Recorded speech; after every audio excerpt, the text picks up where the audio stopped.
కేంద్ర ప్రభుత్వం 2021లో ethanol policy అనే ఒక పాలసీ తీసుకురావడం జరిగింది.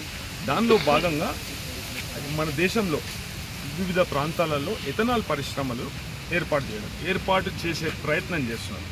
ఈ ఎథనాల్ పరిశ్రమ అనేది వాస్తవంగా పర్యావరణ కాలుష్యానికి కారకం అవుతుందా కాదా అనే ప్రశ్న ఉత్పన్నమైతే ఇది కారకం అవుతుందనే చెప్పచ్చు. ఒక లీటర్ ఎథనాల్ ప్రాసెస్ చేయడానికి లేకుంటే ఒక కిలో గింజలను మొత్తం ఎనర్జీ రూపంలో కన్వర్ట్ చేయడానికి కానీ మనకు 4 లీటర్ల నీళ్లు అవసరమవుతాయి. ఆ నీళ్ళు ఎడికెళ్ళి తీసుకుంటారు? వాస్తవానికి ప్రభుత్వం ఆ నీళ్లు ఎథనాల్ పరిశ్రమకు ఇవ్వాలి.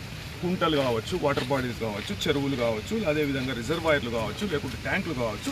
ఈ ప్రజా అవసరాలకు ఉపయోగపడే నీళ్లను అభివృద్ధి ఎథనాల్ పేరుతో ఈ విధంగా కొన్ని పరిశ్రమలను ప్రోత్సహించడం జరుగుతుంది.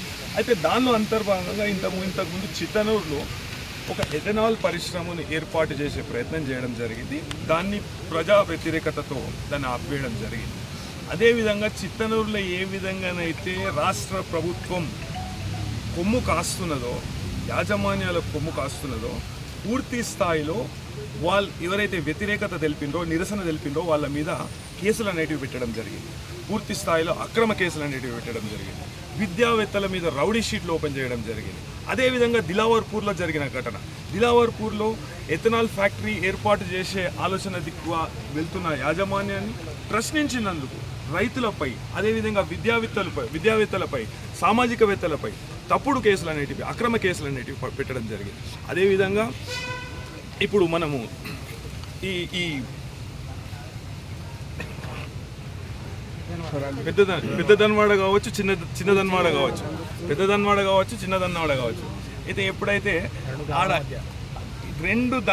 రెండు ఊర్ల మధ్యలో ఒక ఎథనాల్ ఫ్యాక్టరీ అనేది ఏర్పాటు చేసే ఉద్దేశంలో అంతర్భాగంగా యాజమాన్యం ఎప్పుడైతే ఆడ అక్రమ కట్టడాలు కావచ్చు, లేకుంటే ఫ్యాక్టరీ నిర్మాణాన్ని చేపట్టడంతో నిరసన ప్రదర్శనలు అనేటివి రైతులు గత 3 నెలలుగా దానికంటే ముందు గత 2 నెలలుగా నిరసన ప్రదర్శనలు చేస్తుంటే వారిపై అక్రమ కేసులు పెట్టి, తప్పుడు కేసులు పెట్టి, వాళ్ళు ఇచ్చిన ఫిర్యాదు తీసుకోకుండా పోలీసు వాళ్ళు పూర్తి స్థాయిలో ఒక ప్రైవేట్ సైన్యం లెక్క వ్యవహరించి వాళ్ళను తీవ్ర నిర్బంధాలకు లోన్ చేసి, అదేవిధంగా వాళ్ళను పూర్తి స్థాయిలో గాయపరిచి వాళ్ళ హక్కులను కాలరాసే ప్రయత్నం చేయడంతో